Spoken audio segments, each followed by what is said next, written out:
اعوذ باللہ من الشیطان الرجیم بسم اللہ الرحمن الرحیم الحمد للہ رب العالمین وصلی اللہ علی محمد وآلہ الطاہرین اللہم صل علی محمد. السلام علیکم ورحمۃ اللہ وبرکاتہ. وعلیکم السلام. خیریت سے آپ سب لوگ ٹھیک ہیں؟ جی ٹھیک ہیں. آپ کہتے ہیں؟ علی عباس وسیم صاحب جی انما فاطمہ ٹھیک ہے. آپ ٹھیک ہیں؟ جی ٹھیک ہیں. آپ کیسے ہیں؟ الحمدللہ. ہنا میم، فاطمہ زہرا جی جی ٹھیک ہے ہم لوگ. نہال آپ ٹھیک ہیں؟ نکھت جی الحمدللہ. کل نہیں تھی نکھت؟ نہیں آ گئے، وہ گھر چلے گئے. روحی میم، مونیس، شیشمہ میم، آپ ٹھیک ہیں آپ لوگ؟ جی جی. ہماری گفتگو چل رہی تھی کتاب آداب اسلامی میں غیبت کے سلسلے میں. تو غیبت کے سلسلے میں کتنی باتیں بتائیں؟ پہلی، غیبت کی ڈیفینیشن، غیبت کی تعریف، غیبت کی تعریف ڈیفینیشن کہ غیبت کہتے کسے اور اس کی شرطیں بتائیں کہ 5 یا 6 شرطیں ہیں.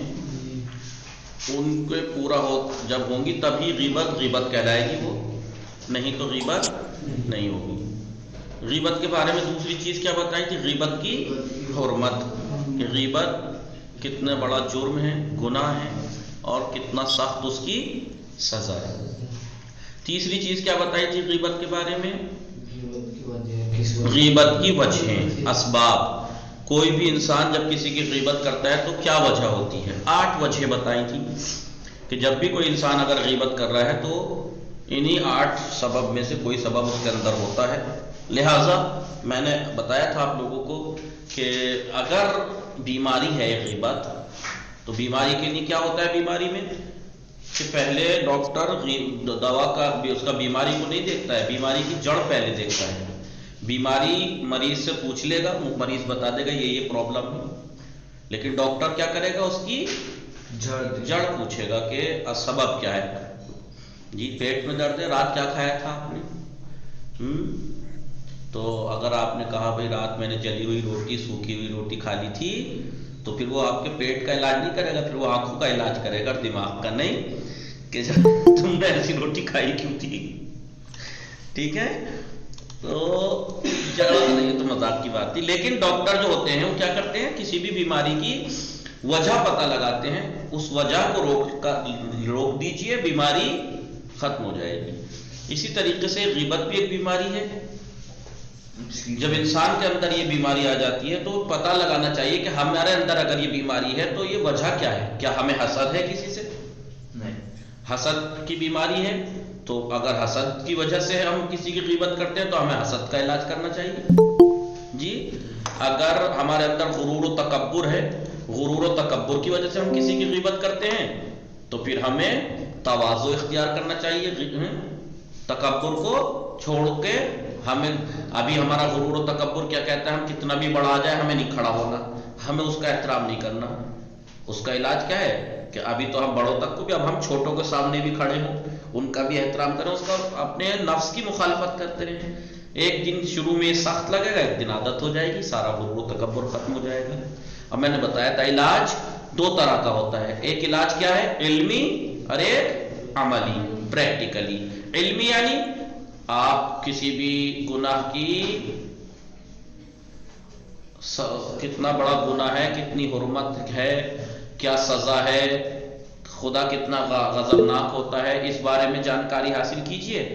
جی جیسے ہی آپ کو جانکاری حاصل ہو جائے گی تو آپ کو احساس ہوگا کہ اتنا سخت گناہ ہے کہ دنیا میں بھی مجھے اس سے نقصان ہے اور آخرت میں تو ہے ہی. لہٰذا انسان جب خود جانے گا کہ یہ چیز میرے لیے خطرہ ہے، جب ہم معمولی سی چیز دنیا میں ہمیں معلوم ہے کہ یہ چیز ہمارے لیے خطرہ ہے تو ہم اس سے بچتے ہیں، تو پھر یہ گناہوں سے کیوں نہیں؟ بالکل ٹھیک ہے. لہٰذا اگر ہماری غیبت کرنے کی وجہ حسد ہے تو ہمیں حسد کا علاج کرنا چاہیے. اگر ہم غیبت کرتے ہیں، ہمارے اندر غیبت کی وجہ تکبر ہے تو ہمیں تواضع اختیار کرنا چاہیے. جی اگر ہمارے اندر غیبت جو ہے وہ اس لیے ہے کہ ہم دوسروں کی مذاق اڑائیں تو ہمیں جاننا چاہیے کہ مذاق اڑانا کتنا گناہ ہے. جی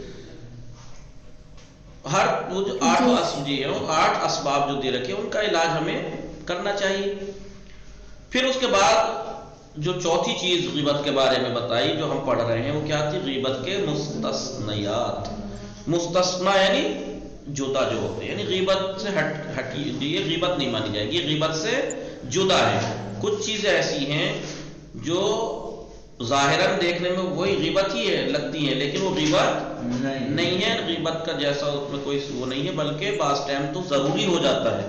مثلا جیسے ہم نے بیان کیا تھا کیا، مثلا مشورہ، مثال بھی دی تھی میں نے کہ کوئی شخص آپ کے پاس یا کوئی فیملی آپ کے پاس آئے اور آپ سے کہے کہ بھائی آپ کے محلے میں، آپ کے رشتہ داروں میں، آپ کے پڑوس میں ایک رشتہ کرنا چاہ رہے ہیں ہم اپنے لڑکے کا، فلاں گھرانہ کیسا ہے، لڑکی کیسی ہے، مشورہ لینے آئے ہیں.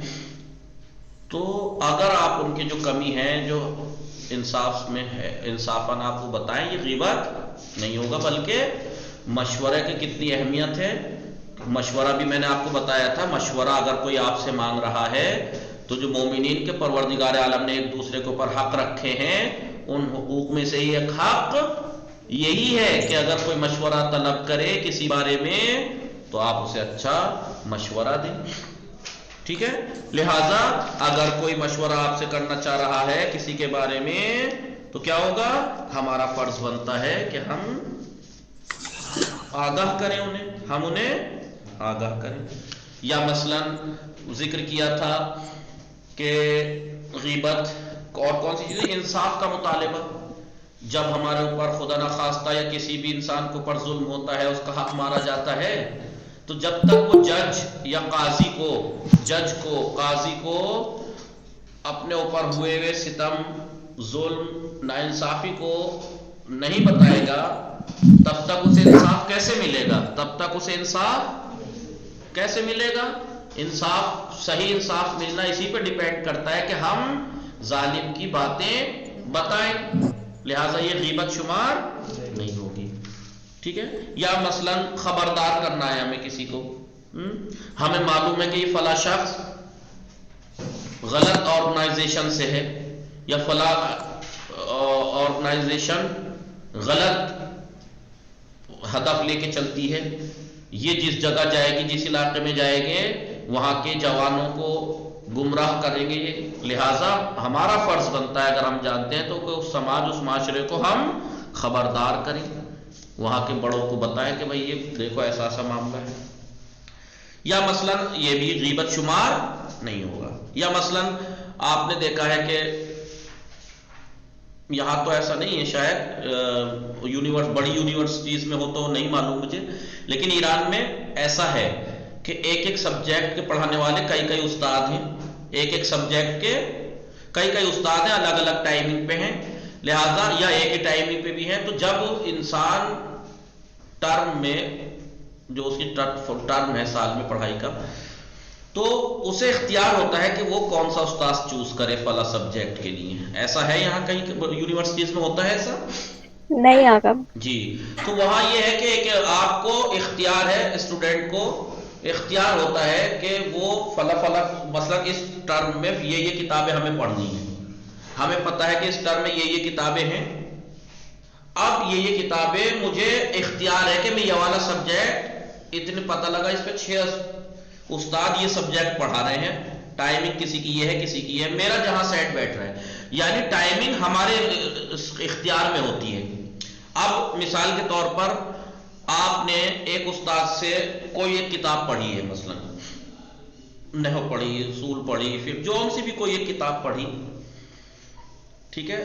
اب میرے ٹرم میں آنے کے بعد کوئی سبجیکٹ میرے ایسے ہیں کہ مجھے چوز کرنا ہے ان استادوں میں سے کہ میں کون سا لوں. تو میں آپ سے کہوں کہ میں کس استاد کے پاس فلاں استاد پہ لینا چاہ رہا ہوں یہ والا سبجیکٹ، تو آپ بتائیں گے انما یہ ٹیچر کیسا ہے پڑھائی میں؟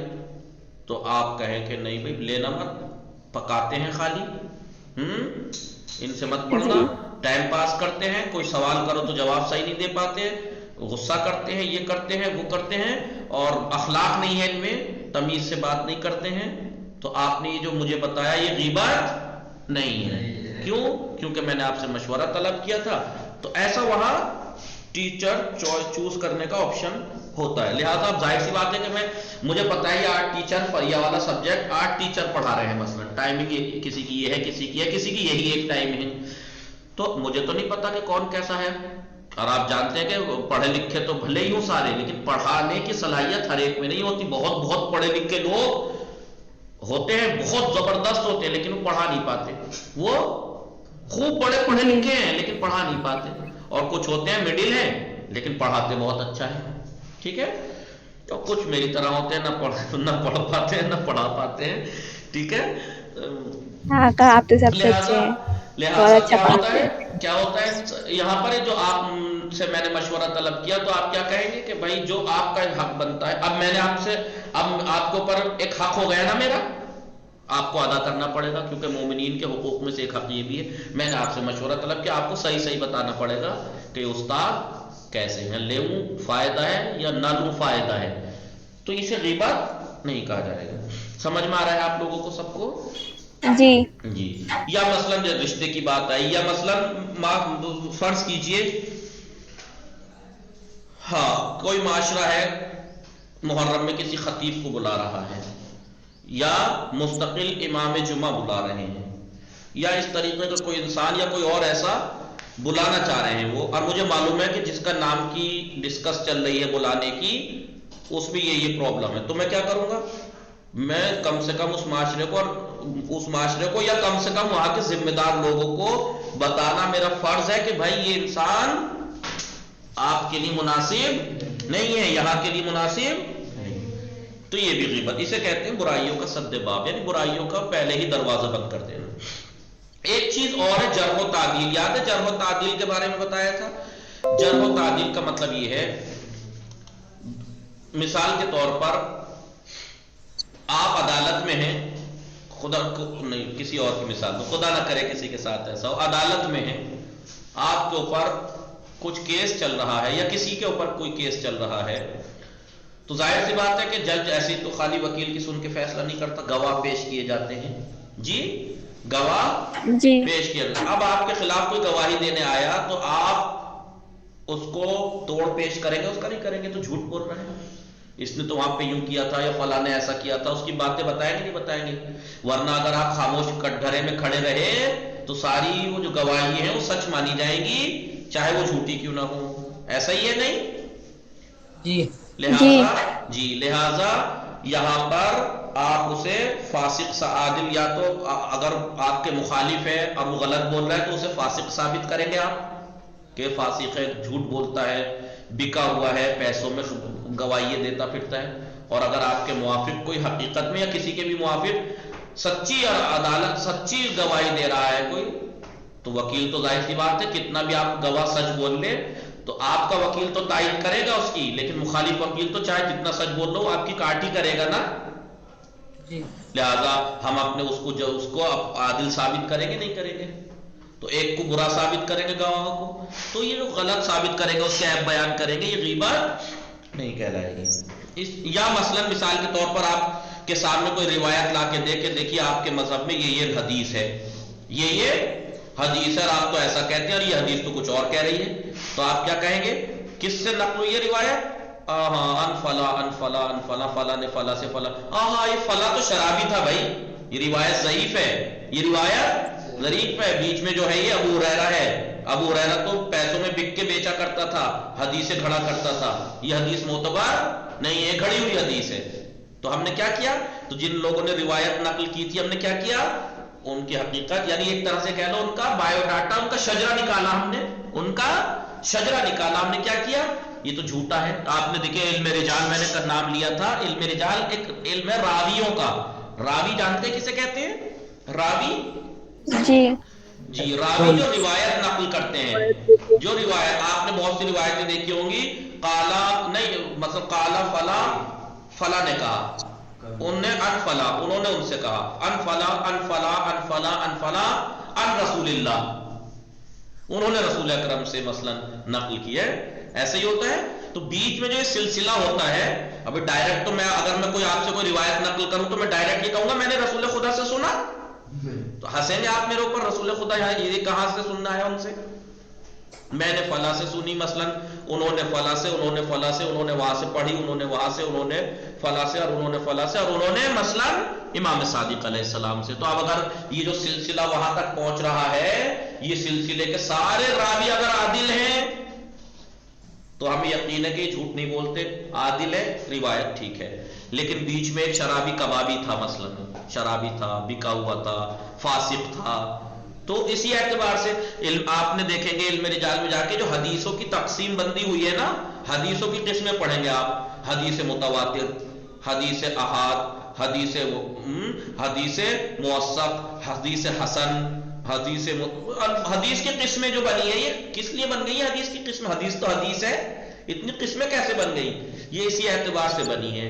اگر سارے راوی عادل ہیں اور بیچ میں سلسلہ ٹوٹا نہیں ہے، چین ٹوٹی نہیں ہے، تو یہ حدیث متواتر کہلائے گی. اور اگر بیچ میں کہیں سلسلہ ٹوٹا ہے تو حدیث چاہے صحیح ہے، بالکل ٹھیک ہے، لیکن حدیث کی قسم بدل جائے گی. وہ حدیث مثلا ضعیف کہلائے گی، مثلا کیونکہ بیچ میں سلسلہ ٹوٹا ہوا ہے، یا مثلا وہ کہلائے گی مسند کہلائے گی.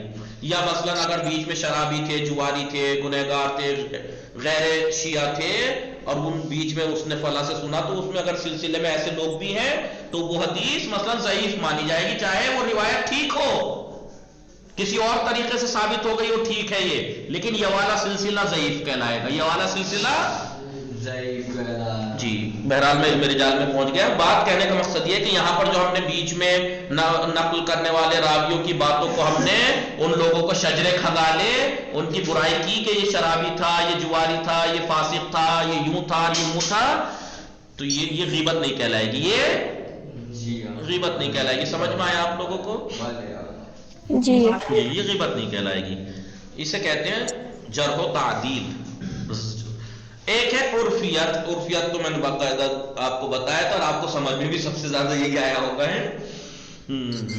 کچھ عرفیت کا معنی ہے معروف ہو جانا، مشہور ہو جانا. مثال کے طور پر ایک شخص ہے ہمارے محلے میں، ہمارے پڑوس میں، یا ہمارے جان پہچان میں، اب میں آپ کے سامنے نام لوں تو آپ کو سمجھ میں نہیں آئے گا جب تک وہ جس نام سے مشہور ہے وہ نام نہ بول دوں.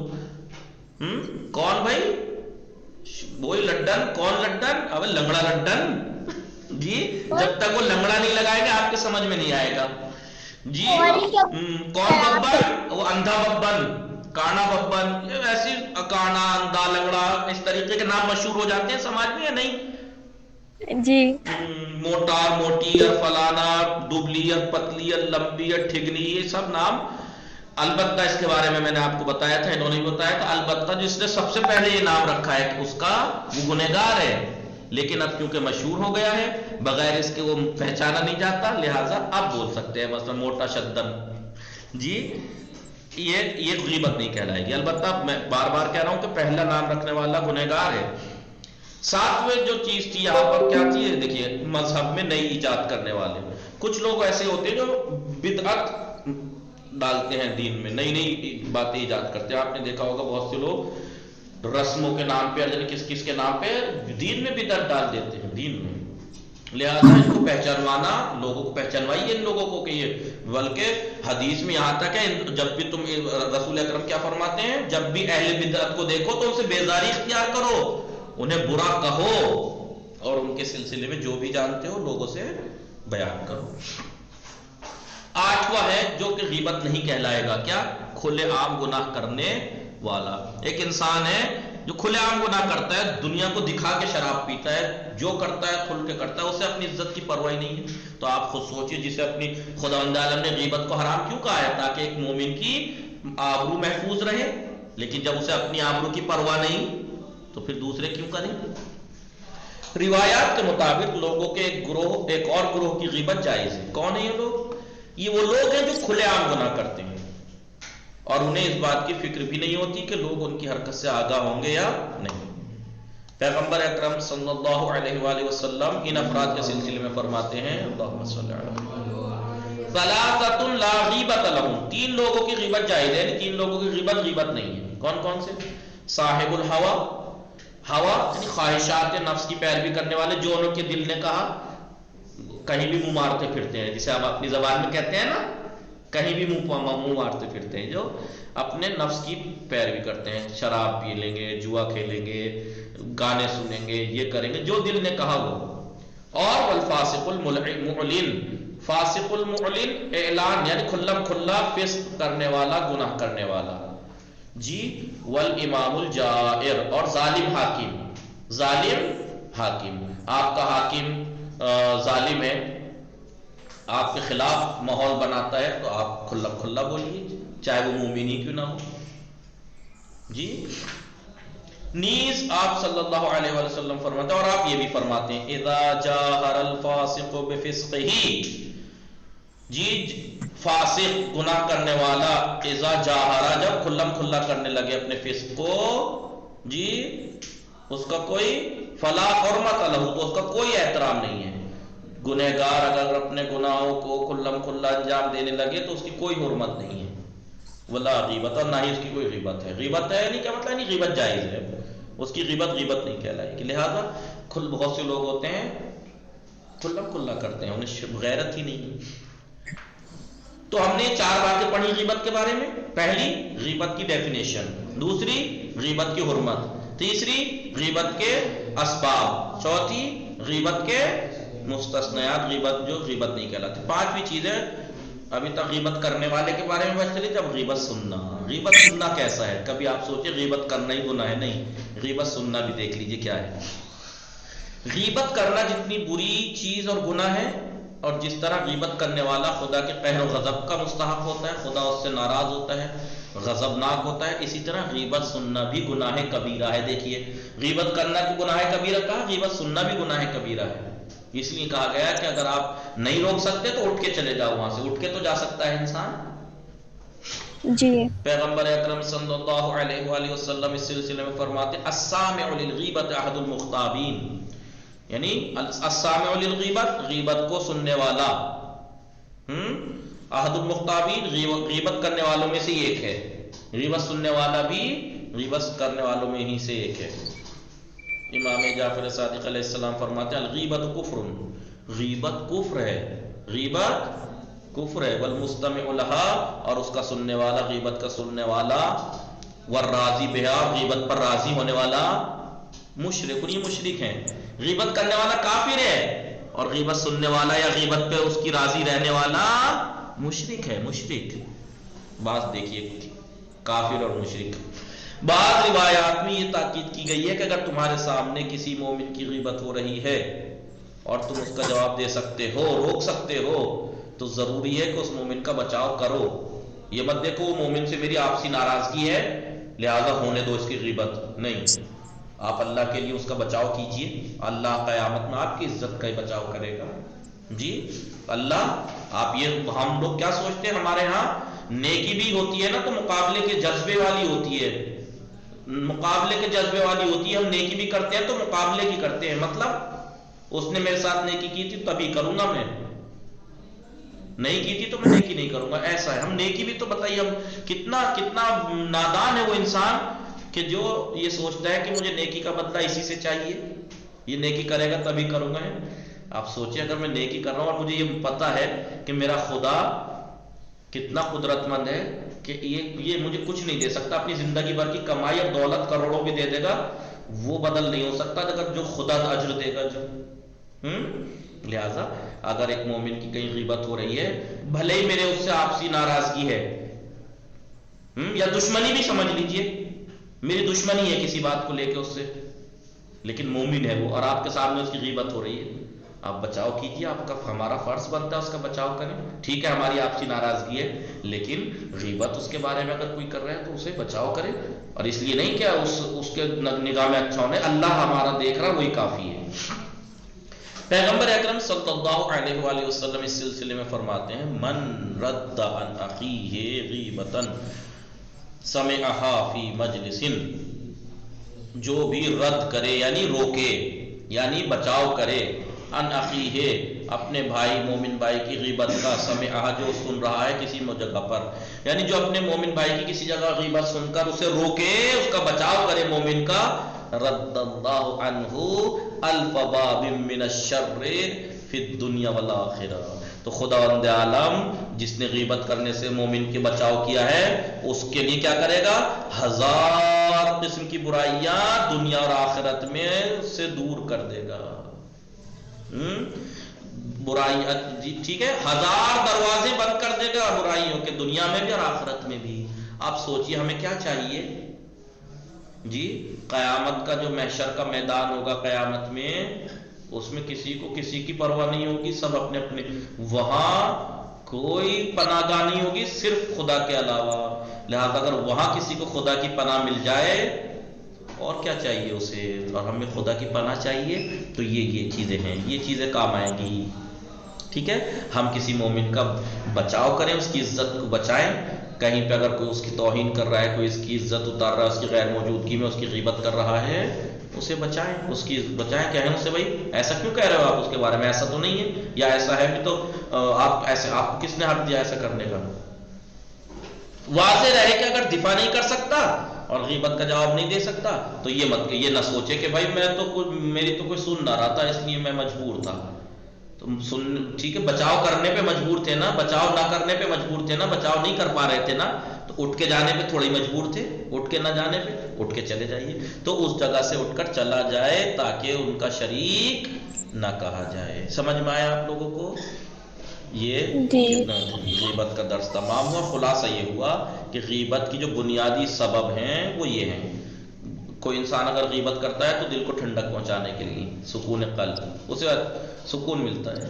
فخر و مباحات، غرور و تکبر کی وجہ سے، مسخرے بازی کی وجہ سے، دوسروں کی نقل کر کے، پیش بندی، اس سے پہلے کہ یہ میرے بارے میں کچھ کہے لوگوں سے، میں پہلے ہی اس کے بارے میں لوگوں سے کہہ دوں، یہ میں جو کرتا ہوں یہ غیبت ہے. اظہار تعجب کا اظہار کرتا ہے انسان، ہو انہوں نے یہ کام کر دیا، امید نہیں تھی ان سے ایسا کر دیں گے. اظہار تراحم، یا گھر دیکھا بیچاروں کتنا چھوٹا سا ہے، بتاؤ کیسے رہتے ہوں گے. یہ سب کیا ہے؟ یہ غیبت کے اسباب ہیں، ان وجہ سے انسان غیبت کرتا ہے، لہذا ان کا علاج کریں. غیبت بعض موقعوں پر جیسے انصاف طلب کرنا ہو، مشورہ لینا ہو، دینا ہو، خبردار کرنا ہو، برائیوں کو روکنا ہو، سد باب کرنا ہو، وغیرہ وغیرہ، ان سب میں غیبت میں نہ صرف یہ کہ حرام نہیں ہے بلکہ جائز ہے، اور اس کی ذمہ داری مومن کی گردن پر نہیں ہوگی، کوئی غیبت نہیں مانی جائے گی. ان مواقع کو غیبت کے مستثنیات کہا جاتا ہے، یعنی غیبت سے جدا ہیں یہ چیزیں. غیبت کا سننا بھی غیبت کرنے ہی کی طرح حرام ہے، گناہ کبیرہ ہے. دیکھیے وصلی اللہ علی محمد وآلہ الطاہرین. اللہم صلی علی محمد. امید ہے کہ میں نے جو ہر ایک کی توضیح دی. دیکھیے غیبت کے اسباب میں سے کسی دو کی وضاحت کیجئے، بیان کیجئے، توضیح دیجئے. تو آپ غیبت کے 8 اسباب بیان کیے ہیں، 2 کی توضیح کرنی ہے. انصاف طلبی کے مواقع پر غیبت کیوں جائز ہے؟ جب انسان انصاف طلب کرنا ہوتا ہے اسے، تو غیبت کیوں جائز ہے؟ کیونکہ اگر وہ اس کے بارے میں، ظالم کے بارے میں ساری باتیں نہیں بتائے گا تو اسے انصاف نہیں مل پائے گا. اہل بدعت کو پہچانوانا غیبت سے کیوں جدا ہے؟ اس لیے کہ ایک انسان کی آبرو پورے معاشرے کی عزت و آبرو سے زیادہ نہیں ہو سکتی. یہاں پر مصلحت ہے کہ پورے سماج کو خطرہ ہوگا. اس لیے انشاءاللہ کل کو، ابھی ہم نے غیبت پڑھی، اگر انسان کے اندر، مومن کے اندر وہ عیب موجود ہیں وہ بیان کریں تو غیبت ہے، اور نہ ہو اس میں پھر اس کے بیان کریں تو یہ تہمت اور الزام ہے. وہ انشاءاللہ کل پڑھیں گے. خدا حافظ.